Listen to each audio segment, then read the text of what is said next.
Masisi tang ani oire nungthilgi pung ani makhairom tare Lakhinawar si yam chawre ne ko chawre mai lambi sidi chat lakpa ngamba jan nati adu Khura Mohan akhoi gi khunthol yawrakpa Khura Mohan yumdu sine dai angtang changjaraga unajage Khura Mohan ji lei hidre dana ai haidokre adu angta Khura na su sawi na ngarang kana ai bo leitre hado si lambi chemapagi ni fattaba nate natro lambi semapai ni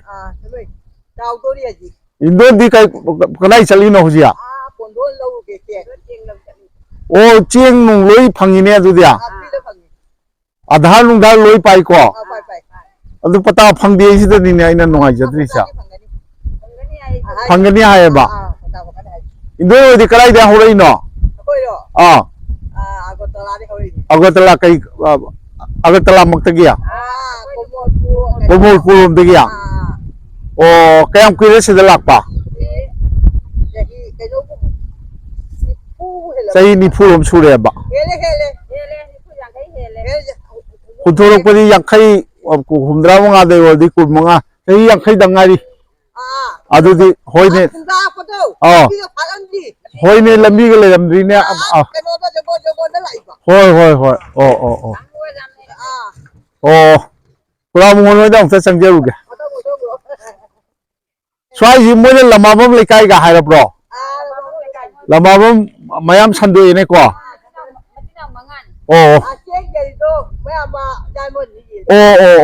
hoi chapiro Wani anova development ni kwasi yumsi yam leigre ai oren moyi gangbura ai unajaraga lekai ga si jaja thoktana masidi thungmangam bajana tre aduga Lakhinawar se akhoigi misi suba Tripura dagi Kasar dagi Khojai rom dagi Jari bon lom dagi Manipur gi su yawram mane adu laktana mai khudong chaba lehau chenba lamdam ni na mai tawduna laaga leibasi yum chawnga bu helena hai aseng bra horen gangbura unajaraga ai are pakhangjage ai hujik Khura Mohan akoi nupa mangana 1975 ta kunthorakhibani makoi sema singi lau Dimapur gi nakanda sema singi lau uraga leiramba nakoina mangla nambaga konana somda hoi laibak yengurasi haidana lae haraga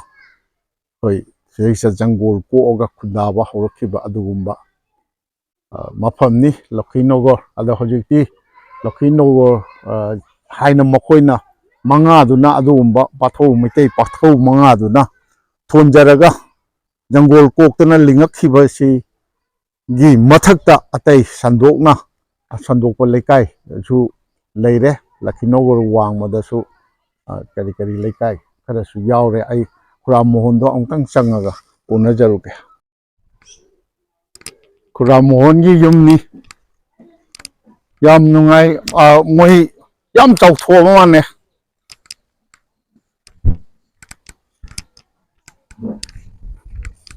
ai bu ningsing biri bro oja khagadi som recording da sulpang onto nati ni ai bi Khura leitre na haido ure ne hoi amadu ai di se book se asiga ai keno to hal ya thaya ba ago pa le na ke ai na ne Jiribam da chatori ba Silchar dagi ada Silchar gi railway station da aina train ngai bai mawani khak leiramme ba mawani do asongi ningon nate kenogi akoi bamlong gi ningon ni ibe man noi di karai chatoi no kaina akoi Kolagat akoi Dimapur manak ki Lakhinawar da handoi ni haiba haima adu da ongmara mani akoi moigi asiba leitaba yawbugi chakhibni chalubani haiba ada aina sumang ba Khura Phalguni leibra Khura Mohan leibra haina adu moina leidre hai panda o tummade tumba gi hal mak da ban ta banne 바라선들에게 고모는 무호난 아할람들이 마디 고지가 장난보다 자기 군무리 못한 파기다. 말레이시아 마. 오, 아주 나 하이버니나. 아주 아이 간만다고. 마나 닝오멍 고모멍이 무호. 마나 자기 막후들이 니파니나. 아시 마망가 레이버네 봐. 아이 와로 막시다봐. 오, 아주님이야. 그놈이 떠오르네, 막. 많아. 무호니까 봐. 호이. 송이나 지가 그놈도 그들이 오랜만에 거기 와서 같이 봐. 많이. 마디 구멍은 무호. 바란다기네. 호이. 그놈이 음식 제기가 소르게. 아니 1948 July 때로도 복권이. 48기. 시대가 구독력이 lạc mattamda isai chei adudi 48 odi 50 20 ga 27 28 ni na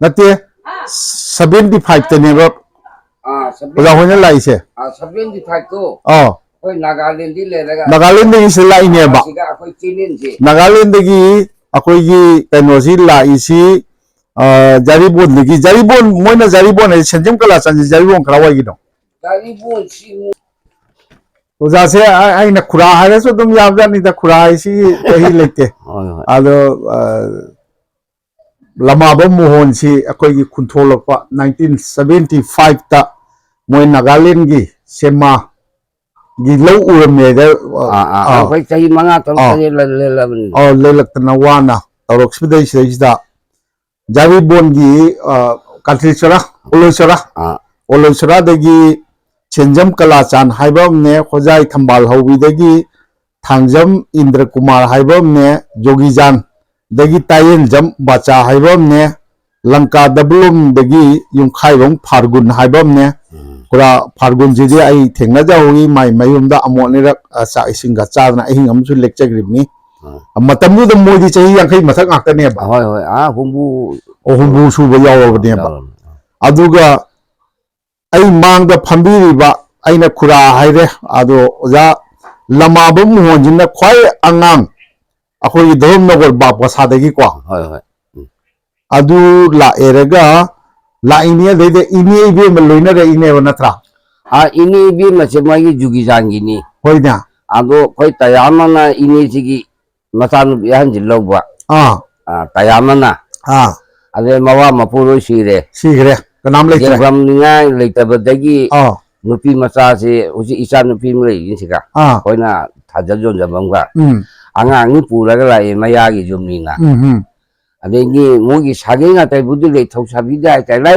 de thausadina adumana leibadagi aina hare phare ini nang angang ni tharamo yam hoige lehore hakunda adu ini na isa sing thongbagi ini ai aga chingung ri chachi hayeng ini gi saru ju aina khaini aina dumana loina lai langna to dum matam du ga de khogi umangina khogi lau sangom ma ni tang kokna ba matam ni na adu mani khogi china go ma thabi go ma thaba du ga di jam phasu thoi dina matam do hawa ba adugum do ma ta gi khogi matam du gi meri aina arum lai ho ma lei ni sina adu lai ho du ga di ma oila ba matam du ga ni khoi surpatha ta na guli lo so to ni na tablet se adu khongna adu di amu anira ngagi khoi du ga di kai hai ta ge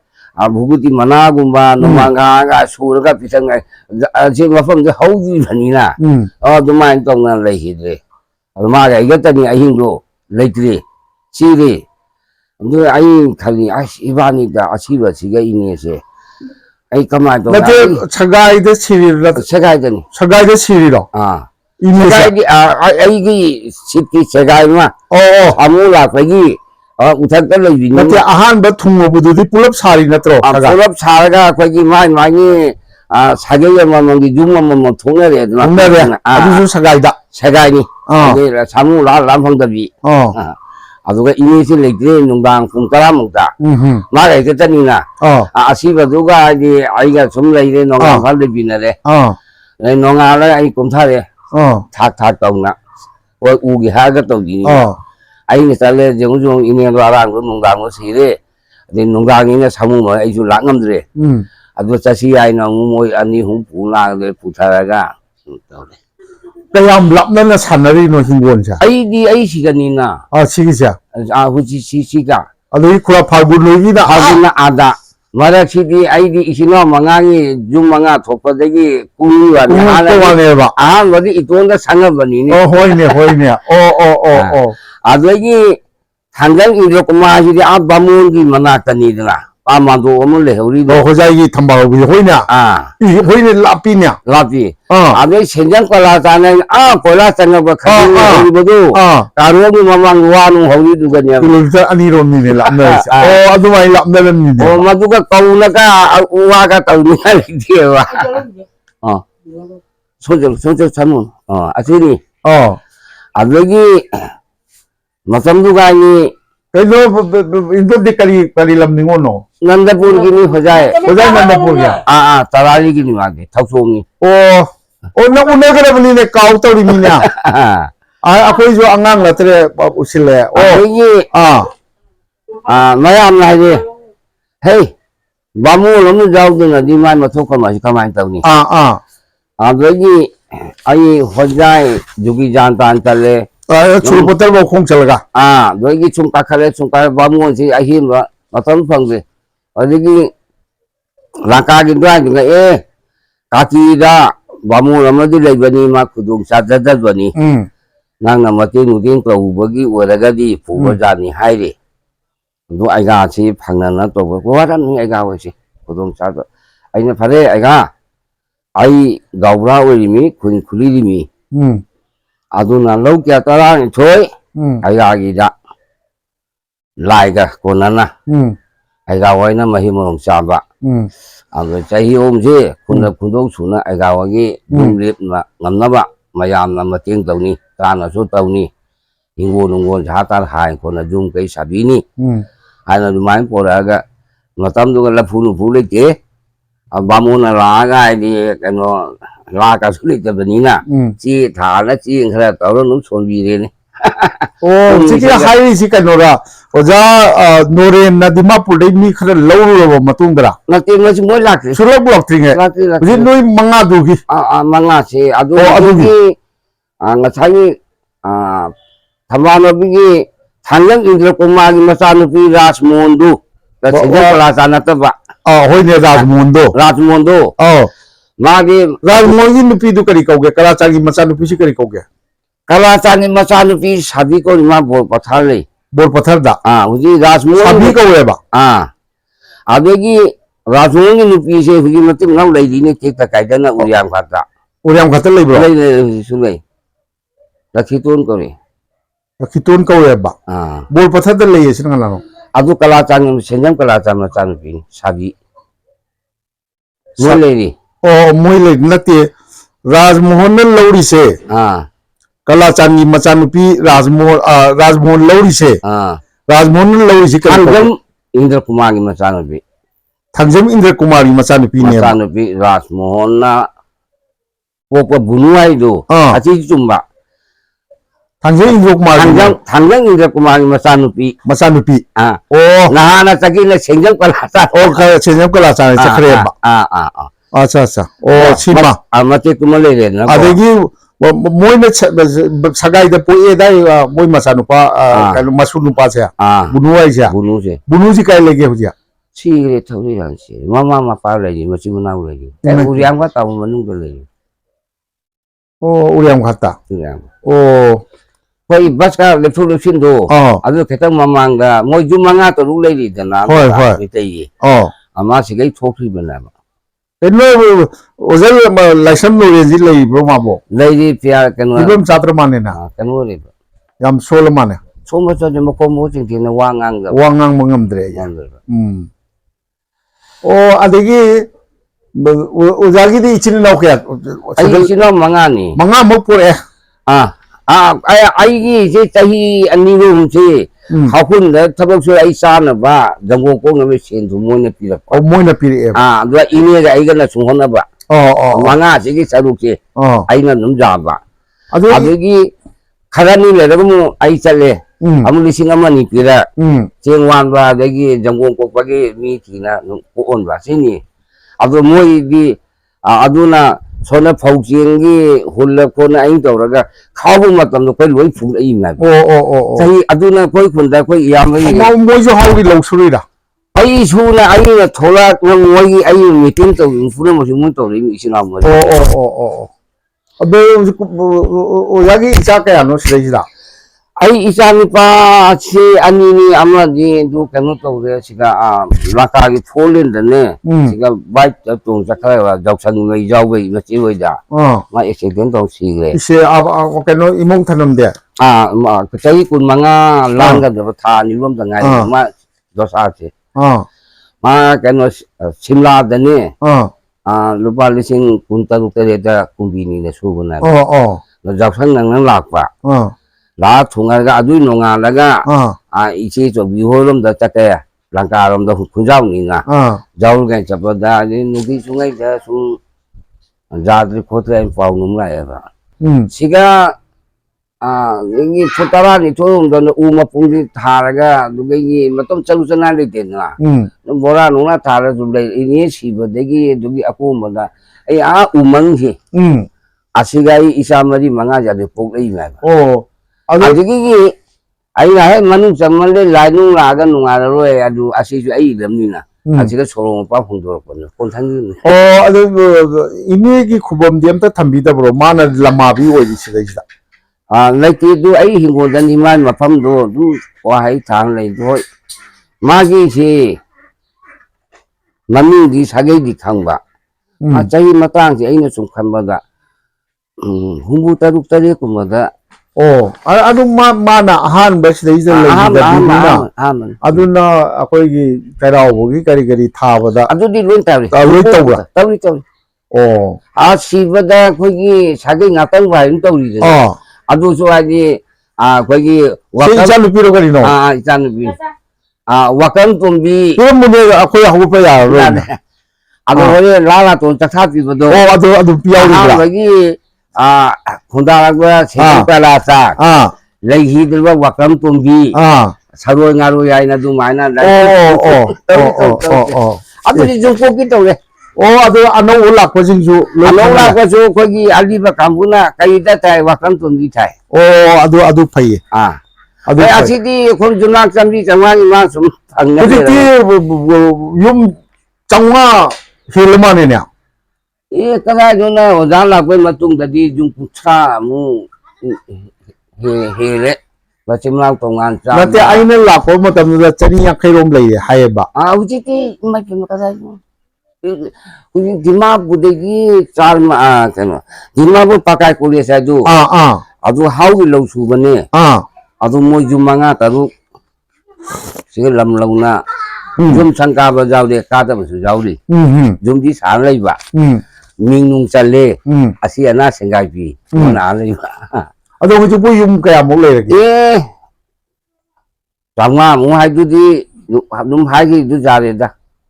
oi ni yum di yam me ba nunga yai pha pa su mayam am yaw ri adu ga gari nu ni na ba ko gi bhara chin ba gari ni kunji ga manga toru angang sing thoi na sipai khan ba su yaw na ma na sipai da army da moi retire ba army da huju taw su khare yaw ri bro yauri retire wo da ba yauri huju kano si ade amana nibi wori mayam madu uriyang khata tawun le manipur gi mi su yaw ro da hong ai sa manipur gi haibu hoyi nipa masai na ma mai mata nipa army ni retire wo da dukan phamni ni thangja ka chenda sida pura le ba mai aga machi ni hanane bagi guwahati da kai poche puto puji khara to la no to ni moi sage gi na mu kalai dei no akoi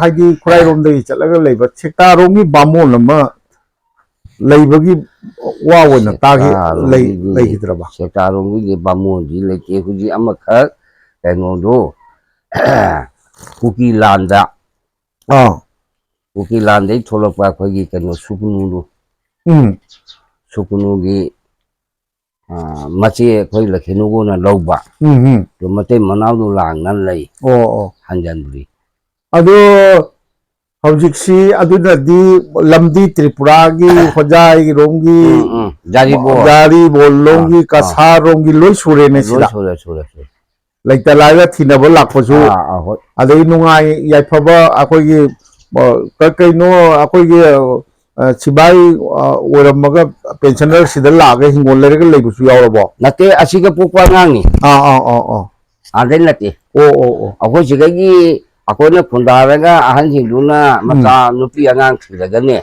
ꯑꯗꯨ class 10ꯒꯨꯝꯕ ꯀꯩꯒꯨꯝꯕ ꯇꯧꯔꯒ ꯑꯗꯒꯤ ꯑꯩꯈꯣꯏꯒꯤ ꯇꯧꯅꯠꯇꯦ martial arts ꯑꯃ ꯇꯧꯅꯔꯝꯃꯦꯕ ꯑꯗꯨꯒꯨꯝꯕ certificate ꯃꯣꯏ ꯆꯪꯕꯅꯤ ꯃꯣꯏ ꯃꯔꯤ ꯑꯥꯔꯃꯤꯒꯤ ꯃꯥꯔꯁꯦꯜ ꯑꯥꯔꯠꯁ ꯑꯗꯨ ꯅꯠꯇꯦ ꯍꯧꯖꯤꯛ ꯁꯤꯒ ꯄꯣꯛꯄ ꯑꯉꯥꯡ ꯉꯥꯛꯇꯅꯤ ꯆꯪꯉꯤꯁꯤꯗꯤ ꯍꯧꯖꯤꯛ ꯏꯁꯤꯡꯁꯨ ꯌꯥꯝ ꯅꯨꯡꯉꯥꯏꯔꯦ ꯃꯩꯁꯨ ꯌꯥꯝ ꯅꯨꯡꯉꯥꯏꯔꯦ ꯂꯥꯏꯔꯤꯛ ꯇꯝꯕꯒꯤꯗꯤ ꯎꯔꯤꯌꯥꯝꯘꯥꯠ ꯆꯠꯅꯔꯤꯔ ꯁꯨꯔꯨꯄꯊꯔ ꯆꯠꯅꯔꯤꯔ ꯀꯣꯂꯦꯖꯗꯤ ꯂꯥꯏꯔꯤꯛꯇꯤ ꯑꯩꯈꯣꯏ ꯁꯤꯒꯗꯤ ꯏꯪꯂꯤꯁꯇ ꯀ꯭ꯂꯥꯁ 7 ꯐꯥꯎ ꯂꯩꯔꯦ ꯑꯗꯨꯒꯤ ꯃꯈꯥꯗꯤ ꯑꯁꯥꯃꯤꯗꯗꯤ ꯍꯥꯏ ꯁ꯭ꯀꯨꯜ ꯂꯩꯔꯦ ꯍꯥꯏ ꯁ꯭ꯀꯨꯜ 3 ꯂꯩꯔꯦ ꯍꯂꯤꯕꯥꯏꯇꯃ ꯑꯗꯩ ꯔꯦꯡꯃꯥꯏ ꯄꯥꯅꯤ ꯍꯥꯏꯕ ꯑꯃ ꯍꯥꯏ ꯁ꯭ꯀꯨꯜ 2 ꯂꯩꯔꯦ ꯑꯗꯨ ꯑꯦꯝꯏꯗꯤ 4-5 ꯂꯩꯔꯦ ꯑꯗꯨꯅ ꯄꯔꯤꯈꯥ ꯊꯥꯕꯗꯤ ꯑꯩꯈꯣꯏ ꯔꯤꯚꯤꯅꯤꯡꯗ ꯑꯁꯤꯅ ꯑꯩꯈꯣꯏꯒꯤ ꯀꯩꯅꯣ ꯗꯤꯁꯄ꯭ꯌꯨꯠ ꯑꯦꯔꯤꯌꯥ ꯇꯥꯕ ꯐꯥꯏꯅꯦꯜꯗꯗꯤ ꯑꯩꯈꯣꯏ ꯁꯨꯔꯄꯊꯥ ꯁꯣꯝꯗ ꯔꯤꯚꯤꯅꯤꯡ ꯑꯗꯣ ꯍꯧꯖꯤꯛ ꯏꯁꯤꯡꯁꯨ ꯂꯩꯔꯦ ꯄꯥꯏꯞꯇ ꯂꯩꯔꯦ ꯄꯥꯏꯞꯀꯤ ꯏꯁꯤꯡ ꯐꯪꯉꯦ ꯃꯩ ꯐꯖꯅ ꯐꯪꯉꯦ ꯂꯝꯕꯤꯁꯨ ꯅꯨꯡꯉꯥꯏꯔꯦ ꯍꯧꯖꯤꯛ ꯅꯨꯡꯉꯥꯏꯇ꯭ꯔꯤꯁꯤꯗꯤ ꯁꯦꯝꯃꯛꯄꯒꯤꯅꯤ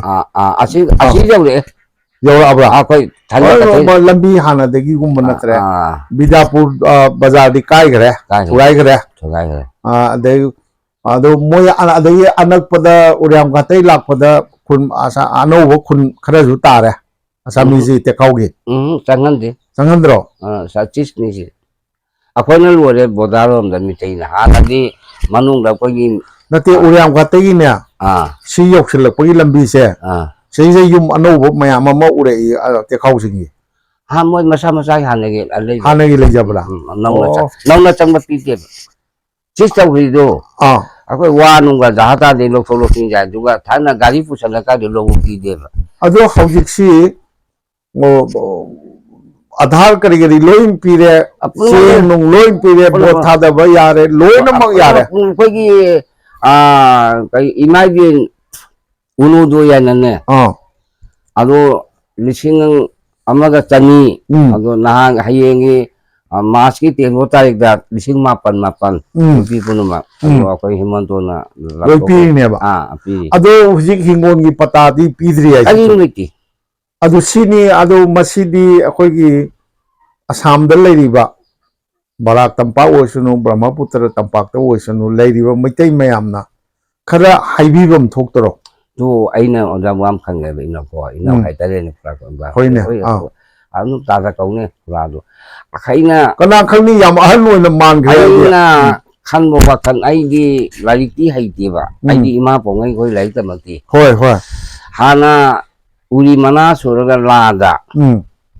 ओवार छैदिगे उरी मना सुर पूरे अबे खरा निमुलगा बंगला की एक दुई से तारा बलादा इन पूरू रेबा खरा नि नपा बदु नाना सिरे अबे यामा सिंदुना लेतबनिना थबक तु चनखिदो थामा अनि गा लैरगा अमुमुका पैसा पु लापि अबे खरा नेला खोइ मासि मुआइनि मम्मी हाका से अदु त अदा त या हाइदेगे हिजा मही हाबजलुदगी हानादि मेजनदि या नमे नसंगामिगा अदु हापदे मम्मी अनि से चाखि एबा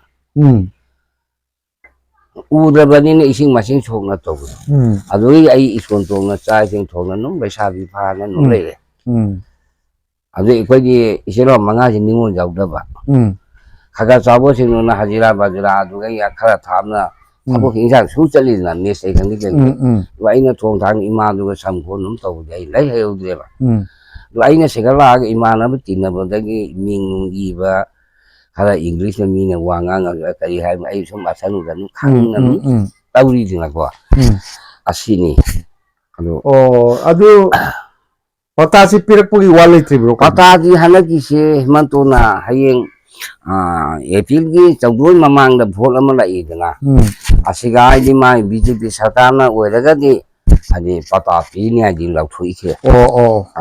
ꯑꯗꯨꯗꯤ ꯐꯩꯅꯦ. ꯑꯗꯣ ꯃꯅꯤꯄꯨꯔꯤꯗꯤ ꯍꯥꯏꯗꯤ ꯑꯁꯥꯝꯅ ꯂꯩꯕ ꯃꯤꯗꯤ ꯄꯇꯥ ꯄꯤꯅꯤ ꯍꯥꯏꯅ. ꯑꯗꯨ ꯑꯩꯅꯁꯨ ꯋꯥꯈꯜ ꯈꯜꯂꯤꯕ ꯑꯩꯈꯣꯏ ꯃꯄꯥꯟꯗ ꯂꯩꯕꯁꯤꯗꯤ ꯑꯃꯔꯣꯝ ꯍꯥꯏꯔꯒ ꯃꯤꯒꯤ ꯍꯤꯡꯒꯣꯜꯅꯨꯡꯗ ꯃꯤꯒꯤ ꯁꯪꯒꯣꯜ ꯂꯨꯀꯣꯏꯗ ꯇꯥꯟꯖꯕꯅꯦꯕ ꯃꯤꯇꯩꯁꯦ. ꯑꯗꯣ ꯃꯅꯤꯄꯨꯔ ꯒꯣꯔꯃꯦꯟꯅ ꯁꯦꯝꯁꯤꯡꯅ ꯑꯁꯥꯝꯒꯤ ꯁꯦꯝꯁꯤꯡꯗꯨꯒ ꯅꯪꯒꯤ ꯃꯐꯝꯗ ꯂꯩꯔꯤꯕꯗꯣ ꯍꯥꯏꯗꯤ ꯃꯤꯇꯩꯁꯤꯡꯗꯣ ꯍꯥꯏꯗꯤ ꯂꯝꯂꯥꯟꯕ ꯅꯠꯇꯦ ꯑꯩꯈꯣꯏ ꯏꯃꯨꯡꯗꯩ ꯊꯣꯛꯈꯤꯕꯅꯤꯅ. ꯑꯗꯨꯅ ꯈꯔ ꯌꯦꯡꯁꯟꯕꯗ ꯆꯦ ꯆꯥꯡꯗ ꯂꯝꯒꯤꯗ ꯈꯤꯇꯪ ꯍꯥꯏꯕ ꯍꯥꯏꯗꯤ ꯍꯥꯏꯍꯟꯅꯤꯡꯉꯤ. ꯍꯥꯏꯕ ꯑꯃ ꯊꯣꯛꯏ. ꯑꯁꯥꯝꯗ ꯂꯩꯔꯤꯕ ꯃꯩꯇꯩ ꯂꯣꯏꯅꯃꯛꯅꯁꯨ ꯑꯗꯨꯒ ꯀꯩꯅꯣꯅꯁꯨ ꯑꯩꯈꯣꯏꯒꯤ ꯃꯅꯤꯄꯨꯔꯗ ꯂꯩꯔꯤꯕ ꯃꯅꯤꯄꯨꯔ ꯁꯔꯀꯥꯔꯅꯁꯨ ꯃꯌꯥꯝꯅꯁꯨ ꯍꯥꯏꯕꯤꯐꯝ ꯊꯣꯛꯏ. ꯀꯩꯒꯤꯅꯣ ꯍꯥꯏꯗ ꯁꯤꯗ ꯂꯣꯛꯈꯤꯅꯣꯒꯣꯔꯗ ꯂꯩꯔꯤꯁꯤ ꯑꯁꯥꯝ ꯃꯅꯨꯡꯒꯤ ꯃꯤꯅꯤ ꯑꯌꯥꯝꯕ. ꯇ꯭ꯔꯤꯄꯨꯔꯥꯔꯣꯝꯒꯤ ꯈꯔ ꯀꯣ ꯑꯣꯖꯥꯍꯣꯏꯒꯨꯝꯕ ꯈꯔ ꯈꯛꯅꯦꯕ. ꯇ꯭ꯔꯤꯄꯨꯔꯥꯁꯨ ꯑꯁꯥꯝꯗꯗꯤ ꯂꯧꯁꯜꯂꯤꯑꯕ ꯑꯩꯈꯣꯏ ꯅꯣꯔꯠ ꯏꯁꯀꯤ ꯃꯤ. ꯍꯣꯏ ꯑꯗꯨꯅꯤ. ꯑꯗꯨꯅ ꯂꯝꯂꯥꯟꯕ ꯅꯠꯇꯦ ꯑꯃ ꯅꯠꯇꯦ. ꯑꯗꯣ ꯑꯁꯨꯛ ꯀꯨꯏꯅ 1975ꯇ ꯃꯇꯝꯗꯨꯗ ꯑꯗꯨꯗꯤ 48ꯇ ꯄꯣꯛ ꯇꯥꯔꯒꯗꯤ 75 ꯑꯣꯏꯇꯥꯔꯒꯗꯤ ꯆꯍꯤ 19 19ꯒꯤ ꯋꯥꯅꯦꯕ. ꯑꯩ 19 19 ꯆꯪꯉꯒꯅꯦ ꯑꯩꯈꯣꯏ ꯍꯅꯨꯕꯤꯁꯦ ꯑꯩ 30 38ꯗ ꯍꯣꯖꯥꯏꯗ ꯍꯣꯡꯉꯨꯕꯅꯤ. ꯑꯁꯤꯒꯤ ꯐꯧꯁꯤꯡ ꯂꯣꯛꯑꯒ ꯑꯗꯨꯗꯤ ꯄꯥꯈꯪꯅꯤꯡꯉꯦ. ꯑꯗꯨꯅꯤ. ꯑꯗꯨ ꯈ꯭ꯋꯥꯏ ꯅꯍꯥ ꯑꯣꯏꯅ ꯂꯥꯛꯄꯅꯤ. ꯑꯇꯩ ꯃꯔꯤ ꯂꯥꯡꯃꯤꯟꯅꯕꯗꯨꯅ ꯃꯣꯏꯗꯤ ꯅꯨꯄꯤ ꯑꯉꯥꯡ ꯂꯩꯔꯕ ꯆꯍꯤ 50 60 ꯃꯣꯏ ꯃꯁꯨ ꯐꯪꯕ ꯌꯥꯎꯔꯤꯕꯅꯤ. ꯑꯗꯣ ꯁꯨꯃꯥꯏꯅ ꯇꯧꯗꯅ ꯈꯨꯟꯊꯣꯛꯂꯛꯈꯤꯕ ꯄꯥꯊꯧ ꯑꯃꯅꯤ. ꯑꯩꯒꯤ ꯃꯥꯡꯗ ꯉꯁꯤ ꯂꯩꯔꯤꯕ ꯑꯣꯖꯥ ꯃꯣꯍꯣꯟꯁꯤ ꯂꯃꯥꯕꯝ ꯃꯣꯍꯣꯟ ꯍꯧꯔꯛꯐꯝꯅ ꯑꯩꯈꯣꯏꯒꯤ ꯙꯔꯝꯅꯒꯔ ꯕꯥꯒ ꯕꯥꯁꯥꯗꯒꯤ ꯃꯣꯏꯅ ꯆꯍꯤ 50ꯒꯤ ꯃꯇꯝꯁꯤꯗ ꯁꯤꯒꯤ ꯂꯝꯁꯤ ꯔꯦꯡꯃꯥꯏ ꯇꯨꯔꯦꯟꯁꯤ ꯀꯩꯅꯣꯒꯤꯗꯨꯔꯥ ꯎꯔꯤꯌꯥꯝꯘꯥꯠꯇ ꯆꯦꯜꯂꯨꯗꯨꯔꯥ? ꯊꯣꯡ ꯂꯥꯜꯂꯛꯄꯗꯣ. ꯑꯩꯅ ꯃꯗꯨ ꯗꯣꯌꯥꯡ ꯍꯥꯏꯖꯤꯟꯈꯔꯦ. ꯑꯗꯨꯁꯨ ꯂꯥꯜꯂꯦ. ꯑꯗꯩ ꯁ꯭ꯋꯥꯏꯗ ꯆꯦꯜꯂꯤꯗꯨꯅ ꯔꯦꯡꯃꯥꯏ. ꯗꯣꯌꯥꯡ. ꯆꯤꯡꯗ ꯂꯩꯁꯤꯅ ꯗꯣꯌꯥꯡ. ꯊꯣꯡ ꯂꯥꯜꯂꯤꯅ ꯔꯦꯡꯃꯥꯏ. ꯔꯦꯡꯃꯥꯏ. ꯑꯁꯣꯝꯒꯤꯁꯤꯅ ꯔꯦꯡꯃꯥꯏ. ꯎꯔꯤꯌꯥꯝꯗ ꯂꯥꯜꯂꯤꯗꯨꯅ ꯔꯦꯡꯃꯥꯏ. ꯁꯤꯗ ꯆꯦꯜꯂꯤꯁꯤꯅ ꯗꯣꯌꯥꯡ. ꯗꯣꯌꯥꯡꯁꯤ ꯑꯩꯈꯣꯏ ꯑꯅꯤꯅ ꯐꯝꯃꯤꯕꯁꯤꯗꯒꯤ ꯑꯣꯖꯥ ꯀꯌꯥꯝ ꯂꯥꯞꯀꯅꯤ? ꯃꯁꯤ ꯀꯤꯂꯣꯃꯤꯇꯔ 4ꯃꯨꯛꯇꯤ ꯆꯥꯡ ꯂꯩꯔꯦ. ꯃꯗꯨ ꯍꯦꯛ ꯂꯥꯟꯕꯒꯗꯤ ꯀꯩꯅꯣꯅꯦ ꯑꯩꯈꯣꯏ ꯅꯥꯒꯥꯒꯅꯤ. ꯂꯣꯊꯥꯁꯤꯡ ꯂꯩꯔꯤꯔꯥ ꯀꯩꯅꯣ? ꯂꯣꯊꯥ ꯑꯦꯔꯤꯌꯥꯅꯤ ꯁꯤꯗꯤ ꯑꯩꯈꯣꯏꯒꯤ ꯎꯈꯥ. ꯃꯣꯏ ꯑꯗꯨꯝ ꯈꯨꯜ ꯂꯩꯔꯕ꯭ꯔꯥ? ꯃꯣꯏꯗꯤ ꯕ꯭ꯔꯤꯇꯤꯁꯀꯤ ꯃꯃꯥꯡꯗꯒꯤ ꯂꯩꯕ ꯀꯥꯡꯕꯨꯅꯤ. ꯑꯗꯨꯅ ꯅꯥꯒꯥꯂꯦꯟꯒ ꯈꯔ ꯗꯤꯁꯄꯨꯇꯦꯠ ꯑꯣꯏꯕ ꯀꯣ ꯑꯣꯏꯅ ꯂꯩꯔꯛꯄ. ꯍꯧꯖꯤꯛꯁꯨ ꯑꯣꯏꯔꯤꯅꯤ. ꯑꯗꯨ ꯍꯧꯖꯤꯛ ꯑꯣꯏꯔꯁꯨ ꯑꯣꯏꯗ꯭ꯔꯒꯨꯝꯅꯤ ꯀꯩꯅꯣ. ꯑꯁꯨꯛ ꯅꯨꯡꯉꯥꯏꯕ. ꯑꯁꯥꯝꯅ ꯄꯇꯥ ꯄꯤꯒꯦ ꯍꯥꯏꯕꯗ ꯅꯥꯒꯥꯂꯦꯟꯅ ꯑꯣꯕꯖꯦꯛꯁꯟ ꯇꯧꯔꯤꯑꯕ ꯄꯥꯔꯂꯥꯃꯦꯟꯗ. ꯑꯗꯒꯤ ꯑꯁꯥꯝ ꯅꯥꯒꯥꯂꯦꯟꯒꯤ ꯁꯤꯝꯅꯥ ꯈꯥꯏꯗꯦ. ꯑꯁꯤꯒꯤꯗꯤ ꯅꯤꯡꯊꯧꯔꯣꯝꯒꯤ ꯍꯥꯛꯇꯛꯇꯒꯤ ꯑꯁꯥꯝꯅ ꯍꯥꯏꯗꯤ ꯆꯤꯡꯈꯣꯡꯁꯤꯅ ꯄꯍꯥꯔ ꯍꯥꯏꯗꯤ ꯆꯤꯡꯊꯛꯁꯤꯅ ꯅꯥꯒꯥ ꯄ꯭ꯂꯦꯟ ꯑꯁꯥꯝ ꯑꯗꯨꯃꯥꯏꯅ ꯑꯩꯈꯣꯏ ꯕ꯭ꯔꯤꯇꯤꯁꯇꯩ ꯁꯨꯝ ꯂꯩꯅꯔꯛꯄ ꯖꯥꯠꯅꯤꯗ. ꯂꯩꯕꯨꯗꯤ ꯃꯣꯏ ꯃꯦꯞꯇꯗꯤ ꯂꯩꯖꯅꯤ. ꯍꯥꯎꯅꯗꯤ ꯀꯔꯤ ꯍꯥꯏ ꯑꯁꯤ ꯇꯝꯄꯥꯛꯁꯤꯗꯤ ꯑꯩꯈꯣꯏꯗꯤ ꯕ꯭ꯔꯤꯇꯤꯁꯅ ꯄꯥꯜꯂꯤꯉꯩ ꯈꯨꯟꯗꯥ ꯂꯩꯇꯥꯅ ꯑꯩꯈꯣꯏ ꯖꯪꯒꯣꯡ ꯀꯣꯡꯅ ꯑꯁꯤ ꯂꯝꯁꯦ ꯑꯩꯈꯣꯏ ꯗꯣꯈꯣꯟꯅꯤ. ꯁꯤꯅꯤꯅ ꯃꯣꯏ ꯇꯧꯔꯤꯁꯦ. ꯑꯗꯨ ꯀꯩꯅꯣꯗꯤ ꯍꯧꯖꯤꯛ ꯁꯨꯔꯨꯄꯊꯔ ꯆꯤꯡꯕꯗ ꯈꯨꯂꯥꯒ ꯁꯨꯔꯨꯄꯊꯔ ꯑꯩꯈꯣꯏ ꯑꯦꯁꯦꯝꯕ꯭ꯂꯤꯁꯦ. ꯑꯗꯒꯤ ꯑꯦꯝꯄꯤꯒꯤꯗꯤ ꯑꯦꯝꯄꯤꯒꯤꯁꯨ ꯁꯨꯔꯨꯄꯊꯔ. ꯑꯦꯝꯄꯤꯁꯨ ꯑꯩꯈꯣꯏ ꯈꯨꯂꯥꯒꯅꯦ. ꯑꯗꯒꯤ ꯀꯩꯅꯣꯗꯤ ꯑꯩꯈꯣꯏꯒꯤ ꯄ꯭ꯔꯙꯥꯟ ꯖꯤ.ꯄꯤꯗꯤ ꯀꯔꯤꯗ? ꯄ꯭ꯔꯙꯥꯟꯗꯤ ꯍꯧꯖꯤꯛꯇꯤ ꯑꯩꯈꯣꯏꯒꯤ ꯈꯨꯟꯒꯤ ꯑꯣꯏꯔꯤ. ꯃꯩꯇꯩꯅ ꯑꯣꯏꯕ꯭ꯔꯣ? ꯃꯩꯇꯩꯅꯤ. ꯍꯧꯖꯤꯛ ꯑꯣꯏꯔꯤ. ꯌꯥꯝ ꯐꯩꯅꯦ. ꯑꯗꯣ ꯊꯝꯕꯥꯜꯗ. ꯀꯩꯅꯣꯗꯤ ꯑꯩꯈꯣꯏꯒꯤ ꯖꯤ.ꯄꯤꯒꯤ ꯃꯃꯤꯡꯗꯤ ꯀꯔꯤ ꯀꯧꯒꯦ? ꯑꯩꯈꯣꯏ ꯒꯥꯎꯕ꯭ꯔꯥ. ꯅꯠꯇꯦ ꯑꯩ ꯍꯥꯏꯗꯤ ꯀꯩꯅꯣꯁꯦ ꯒ꯭ꯔꯥꯝ ꯄꯟꯆꯥꯌꯠꯀꯤ ꯃꯃꯤꯡꯗꯨ ꯀꯔꯤ ꯀꯧꯒꯦꯕ? ꯂꯛꯈꯤꯅꯧꯒꯔ ꯍꯥꯏꯕ꯭ꯔꯥ? ꯅꯠꯇꯦ ꯀꯣꯔꯣꯏꯘꯥꯠ ꯄꯟꯆꯥꯌꯠ. ꯀꯣꯔꯣꯘꯥꯠ. ꯀꯣꯔꯣꯏꯘꯥꯠ ꯍꯥꯏꯁꯤ ꯀꯗꯥꯏꯋꯥꯏꯗꯅ ꯂꯩꯒꯦ? ꯁꯤꯒꯥꯅꯤ. ꯒ꯭ꯔꯥꯝ ꯊꯥꯞꯇꯤ. ꯊꯥꯞꯇꯦꯕ. ꯑꯗꯨꯒꯤ ꯒ꯭ꯔꯥꯝ ꯄꯟꯆꯥꯌꯠꯁꯤ ꯄ꯭ꯔꯙꯥꯟꯁꯤ ꯃꯩꯇꯩꯅ ꯑꯣꯏꯌꯦꯕ. ꯀꯔꯤ ꯃꯃꯤꯡ ꯀꯧꯒꯦ? ꯀꯩꯅꯣꯝ ꯍꯥꯏꯔꯤꯅꯦ. ꯄꯣꯃꯤꯂꯥ. ꯅꯨꯄꯤꯔꯣ? ꯅꯨꯄꯤꯅꯤ. ꯑꯣ. ꯃꯌꯨꯝꯁꯨ ꯈꯟꯅ ꯀ꯭ꯋꯥꯂꯤꯇꯤ ꯅꯨꯡ ꯐꯩꯗ. ꯑꯗꯨ ꯌꯥꯝ ꯐꯩꯅ. ꯑꯗꯨꯗꯤ ꯃꯩꯇꯩꯅ ꯑꯣꯏꯔꯦ. ꯀꯩꯅꯣ ꯆꯥꯎꯔꯦꯕ ꯈꯨꯟꯁꯦ. ꯑꯗꯣ ꯍꯧꯖꯤꯛ ꯂꯩꯀꯥꯏ ꯀꯌꯥ ꯊꯣꯛꯑꯒꯦ ꯂꯛꯈꯤꯅꯧꯒꯔꯁꯦ? 3ꯅꯤ. ꯂꯩꯀꯥꯏ 3. ꯀꯔꯤ ꯂꯩꯀꯥꯏꯅꯣ ꯑꯝꯇ ꯍꯥꯏꯕꯤꯌꯨꯅꯦ. ꯑꯩꯈꯣꯏꯒꯤ ꯙꯔꯃꯔꯣꯝꯗ ꯆꯠꯂꯤ ꯑꯩꯈꯣꯏꯁꯦ. ꯒꯧꯔꯥꯡꯒ ꯙꯔꯃꯗ ꯃꯅꯤꯡ ꯈꯨꯟ ꯃꯃꯥꯡ ꯈꯨꯟ. adagi ade ibu pakangba sanamle pakangba pakudai namalere amana satsang satsang di akoi punsi oi kangku sira aduna mo asigi mitegi panchayat mo ay president oi mitegi ge pakang bagi kangbu puna maksigi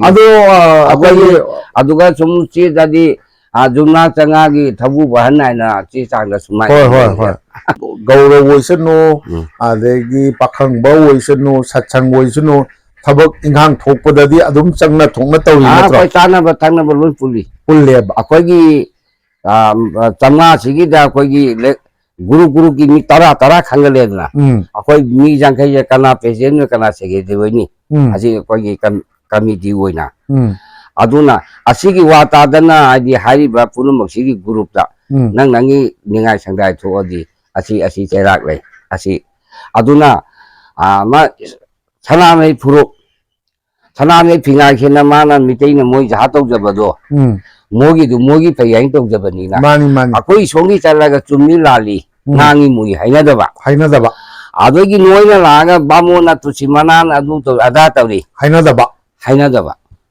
satsangdi akoi bamona thuong thai moi bamon le jade ade mamang bang koi lele na adogi pakhang bamarup sinamu pakhang badi moi gi kai dora ga bu karma di moi tari ni da jum singni pan enu tawri ko moi na phingau seri pakhang barup sina aduna mu agi akoi rogi palanu la wala jo loktholo sin janne adum changnai holy nuni pun chali akoi holy ju dum tawri ne nong tawri akoi jari bo nawriagi kambu se moi si alma laitre adubu akhorom la laga di khudong nudong suba kota kon man boin tawni morom no tawri adu moi rom ni tawbo matam da mo gi du taw jare akoi baton phange ko je jata puye singe tawnu tawni khinogo gi di lokon di le hodra ban natro lokon na ji le lokon ya chi lingon sini na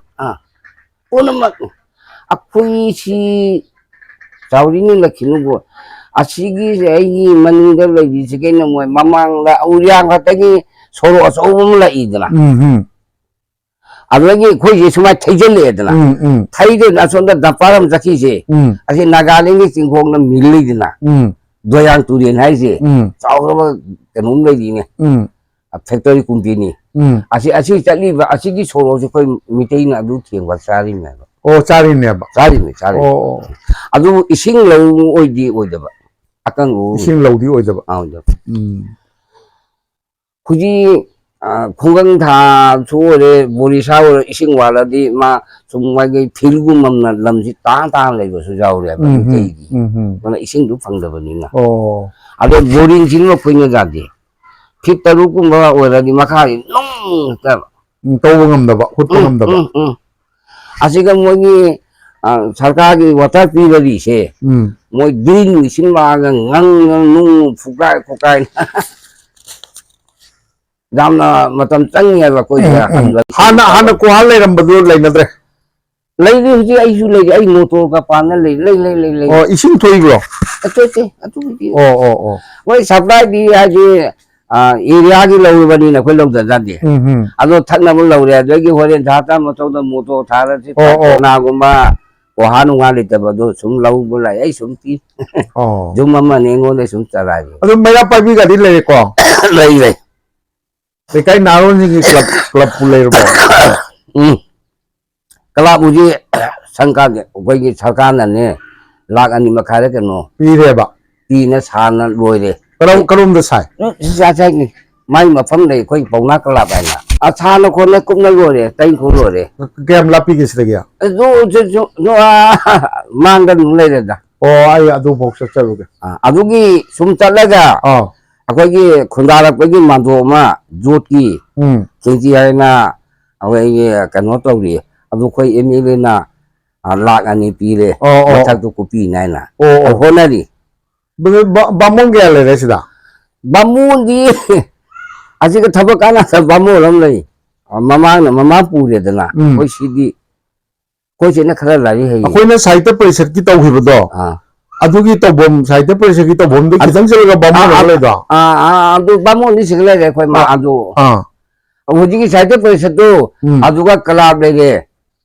sub center polio pithak to hana asam government na di pass ta uduna building mathulani mathak to oxygen jawba ano delivery hente punuma akhoi da adu phare sankadri nati ado huji se imphal le kana mo lakchare ne leita laire gi ste hingon ma cham leija gar leija ge di ya gadro jai ya ba ado hingon ma mandi kar mai taw huji ka khoki kalim ta hauda base lamga lesing yankai hungu tara kaya dano kali dano bighari biga adu di yam chawre ne biga 14,000 ai na na pet biga je khoi da huji ka asam da chali je foot ne sama no magai mai koi badu adu manu ro biham 100 by 100 ne 100 by 100 adu koi jiga no lai ma sale ne futara ni thoi saida futara ni thoi je tara magai mai ne biham saye ba o tara ni thoi adu di cham kun tare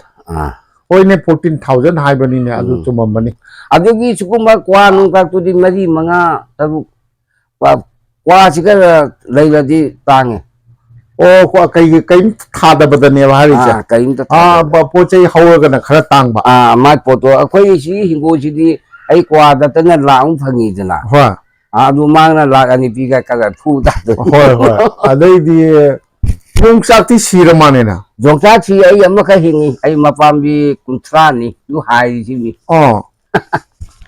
ha nagi yongsak tu natre ba lakhino yongsak tu natre ai mapam bi kuntra ni ne supu mo kangi na kangri ba ado amuk so amuk manipur de so amuk haunar e da amuk siri na tawrum ba do hoi masi matam ma khoi masi khoi jum cha mu ka ai sintang ngai ri hai ta re jum cha mu amuk thabi ta re adu di club le ai se aina thongan thokra ye ta sa to ro oi da sa to 제 시토가 좀 타오로 아주 거기 살때 부분도 아주 가지 거기 삽센터기 마토나니 그ano AC job hospital 레레 아주 통한들이 아주가 클럽 레레 롤레레 마하디 오 얌나하 웨리 얌나하 원아주 우비고 아주 아이나 하포 포토 두고디 후직네 나하 오트 아이 신장민에 둘레파기 무분 공부주 웨이 이게 마이크주 사리 하행 소라니 베타주 아이 오이미시 아이 아세 골라가 디스트릭에 아이 무분 공과 오이 나이게 이거 파리니 아도 아이 수니 빠마네 담비잖아 마나 부할래 나 잡고 쿠폰 누가이테 미메임도 디고 콧바 호이 콩쿠 한바 카라 소리 에드나 나 이수니 빠마 사장 공에 마수 아디디 분시비는 거 아코이조 한 날락들에 아도 아목수 마뚱나 아이도 핵이사 누피도 호이 소얌 아이타이 꾸레스가 핵만이 레레투 소얌 레레가이나 니 가살못다 아이 이사는 비리냐 시 아이가 탕나부 이사는 비 이세세 야마 데이터 가이드라인 마쿠 복수들이 보얌 거보니 소양이 소양기 아마게 거기 방가투가 거기 사이트가 메칸 오이버니 뭐이 졸링이 그다 왜다이바 아이타이 꾸레스 아이타이 정안도 뭐가 좀 괜찮아 다 마욕나 보다 누가 이게 뭐 누가 하나 님도 그냥 마사 만나는 누가 아니 파이 농아제 분시비고